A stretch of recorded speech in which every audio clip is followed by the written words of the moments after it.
नमस्कार दोस्तों, आज हम बात करेंगे विज्ञान के महत्वपूर्ण क्वेश्चनों की। तो चलते हैं पहले क्वेश्चन की ओर। पहला क्वेश्चन है, आनुवांशिकी के जनक कौन है? निम्न विज्ञान में से आनुवांशिकी के जनक कौन है?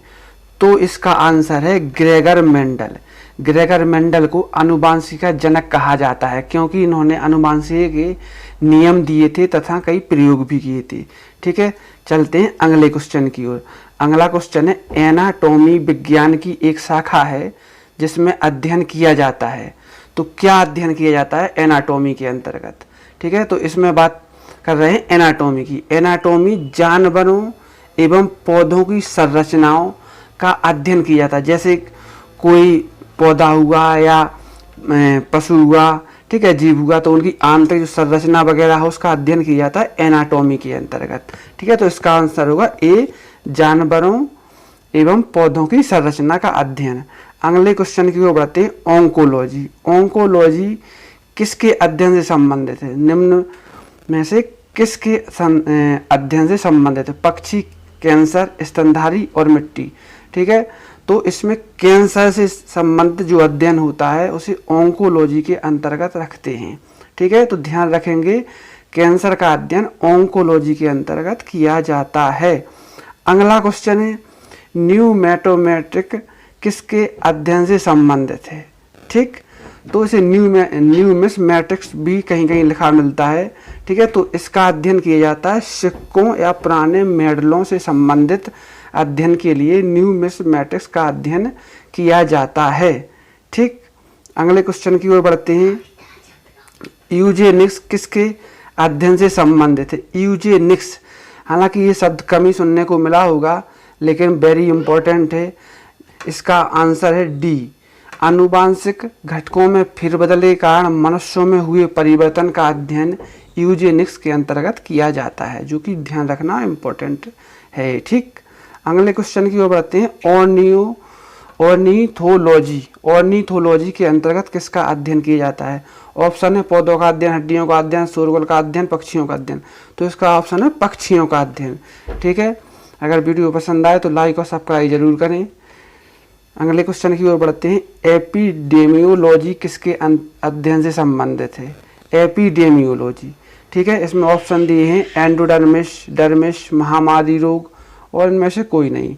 ठीक है, तो जैसे कि अभी हम जानते हैं कि महामारी रोग से संबंधित एपिडेमियोलॉजी का अध्ययन किया जाता है। जैसे कि अभी कोरोना वायरस चल रहा है तो इसे एपिडेमिक्स यानी महामारी दिया गया है और लॉजी जुड़ जाता है तो उसे अध्ययन बोलते हैं। ठीक है, तो इसका आंसर होगा सी। अगले क्वेश्चन की ओर बढ़ते हैं, भोजन में उपस्थित ऊर्जा को मापा जाता है। क्या मापा जाता है? कैलोरी में, सेल्सियस में, केल्विन में, उपयुक्त सभी को में कोई नहीं। ठीक है, तो इसका ऑप्शन सही है ए, कैलोरी में ऊर्जा को मापा जाता है। भोजन की ऊर्जा को कैलोरी में मापा जाता है, इसको ध्यान रखेंगे। ठीक है, वीडियो को पॉज करके आप लोग पहले इसका आंसर देने की कोशिश करेंगे। ठीक है, आपके जितने भी आंसर हैं उसमें कमेंट बॉक्स में करें। अगले क्वेश्चन की ओर बढ़ते हैं, सापेक्ष आर्द्रता को मापने के लिए किस उपकरण का प्रयोग किया जाता है? सापेक्ष आर्द्रता को मापने के लिए, तो इसका ऑप्शन ए है हाइग्रोमीटर। हाइड्रो मत कर देना, हाइग्रोमीटर इसका सही आंसर होगा। ठीक है, हाइड्रो जहाँ शब्द आए तो वहाँ द्रव और वाष्प के संबंधित रहता है, लेकिन ये सापेक्ष आर्द्रता यानी हाइग्रोमीटर। ठीक है, अगले क्वेश्चन की ओर बढ़ते हैं, दूध का घनत्व मापने के लिए किस उपकरण का प्रयोग किया जाता है? तो ऑप्शन में दिए इलेक्ट्रोमीटर, हाइड्रोमीटर, बैरोमीटर, हाइग्रोमीटर। ठीक है, तो इसका ऑप्शन है लैक्टोमीटर। लैक्टोमीटर क्योंकि लैक्टिक जब भी शब्द आएगा दूध से संबंधित होता है। ठीक है, तो इसका ऑप्शन है लैक्टोमीटर, तो दूध की शुद्धता या दूध का घनत्व मापने के लिए प्रयोग में किया जाता है।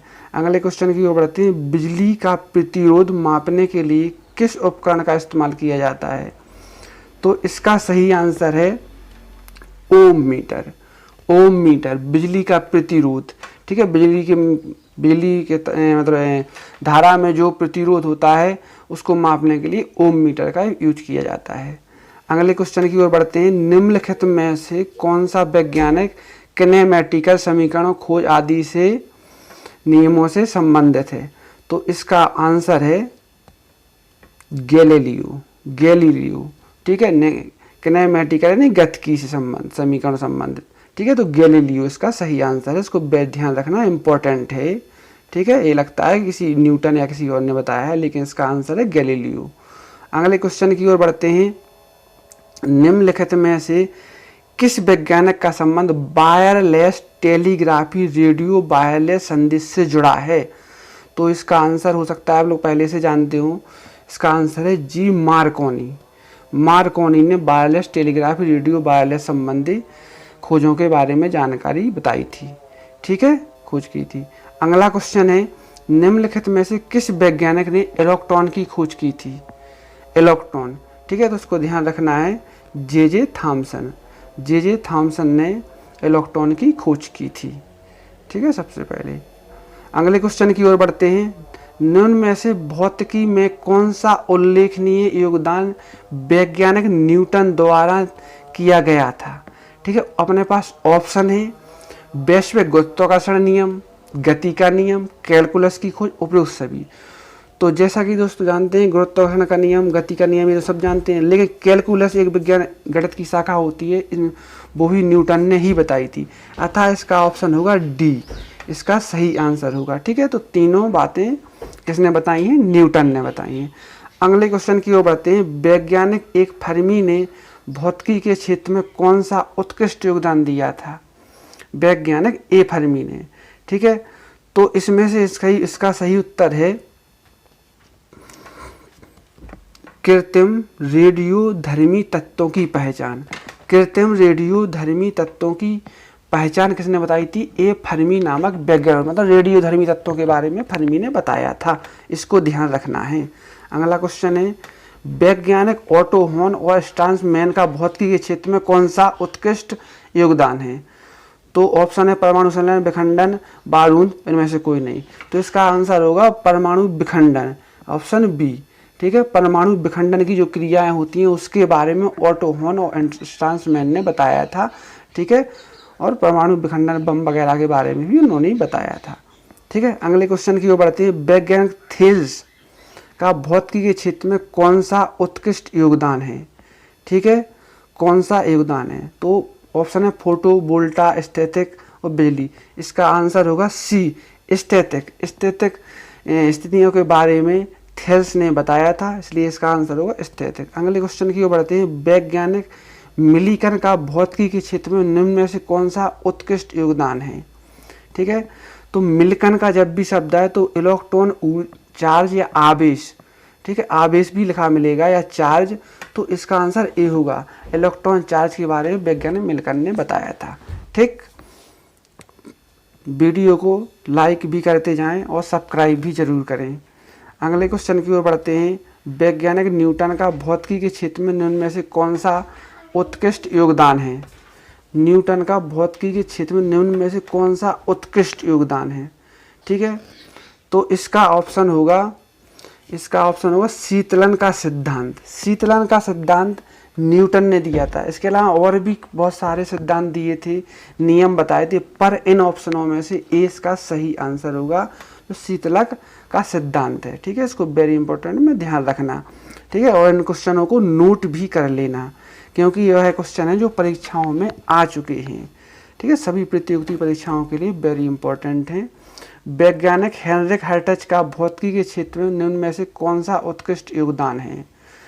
हेनरिक हर्ट्ज, ठीक है, हर्ट्ज यानी आवृत्ति ही बताई थी, इनके नाम पे हर्ट्ज रखा गया है। ठीक है, इन्होंने विद्युत चुम्बकीय तरंग के बारे में बताया था।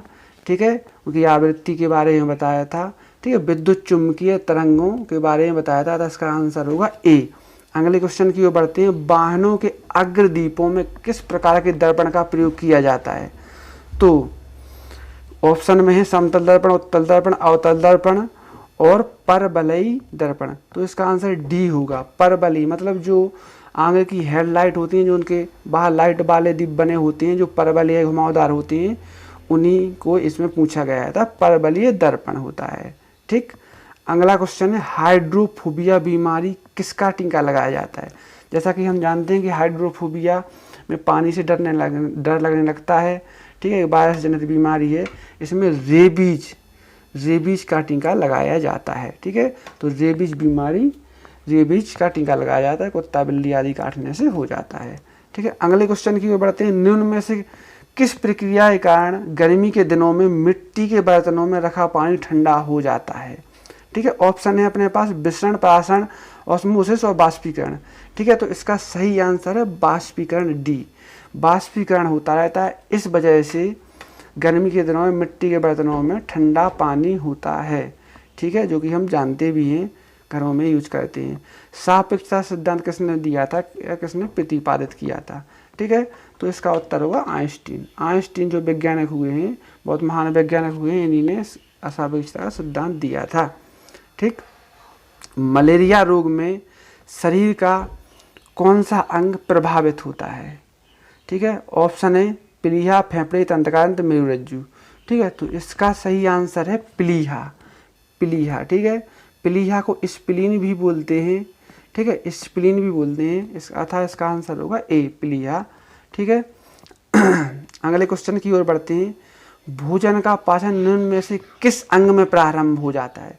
मतलब ये है कि कहाँ से भोजन का पचना प्रारंभ हो जाता है, तो वह है ऑप्शन ए, मुँह।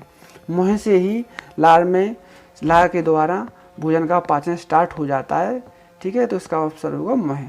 अगले क्वेश्चन की ओर बढ़ते हैं। अगला क्वेश्चन है पौधों में पाए जाने वाला हार्मोन ऑक्सीजन की खोज किसने की थी? ठीक है, ऑप्शन है न्यूटन, मेंडल, चार्ल्स डार्विन में से कोई नहीं, तो इसका ऑप्शन होगा सी, चार्ल्स डार्विन। ये वेरी इंपॉर्टेंट है, इसको ध्यान रखना। चार्ल्स डार्विन ने ऑक्सीजन हार्मोन्स की खोज की थी। ठीक, अगले क्वेश्चन की ओर बढ़ते हैं। निम्न में से कौन सा यौगिक कार्बोहाइड्रेट में नहीं पाया जाता है? तो जैसा कि हम जानते हैं कार्बोहाइड्रेट कार्बन, हाइड्रोजन, ऑक्सीजन का मिश्रण होता है, और इसमें एक ऑप्शन दिया है बी, नाइट्रोजन। तो नाइट्रोजन इसमें है नहीं, था, इसका आंसर होगा नाइट्रोजन। बिल्कुल इसको ध्यान रखना। ठीक, अगला क्वेश्चन है निम्नलिखित में से किसकी सहायता से रक्त द्वारा ऑक्सीजन ले जाया जाता है? ठीक है, तो इसका ऑप्शन है लोहित कोशिकाएं। इसका सही आंसर है लोहित कोशिकाएं, बिंबाणु, लसकाणु और श्वेताणु। ठीक है, ये तो दूसरे अन्य ऑप्शन है, पर जो ऑक्सीजन ले जाती हैं वो लोहित कोशिकाएं होती हैं। इसको वेरी इंपॉर्टेंट में ध्यान रखना है। अगले क्वेश्चन की ओर बढ़ते हैं, जो कि लास्ट क्वेश्चन है एनीमोमीटर। एनीमोमीटर से निम्नलिखित में से किसका मापन किया जाता है? तो पानी के बहाव की गति, पानी की गहराई, पवन वेग और प्रकाश की तीव्रता।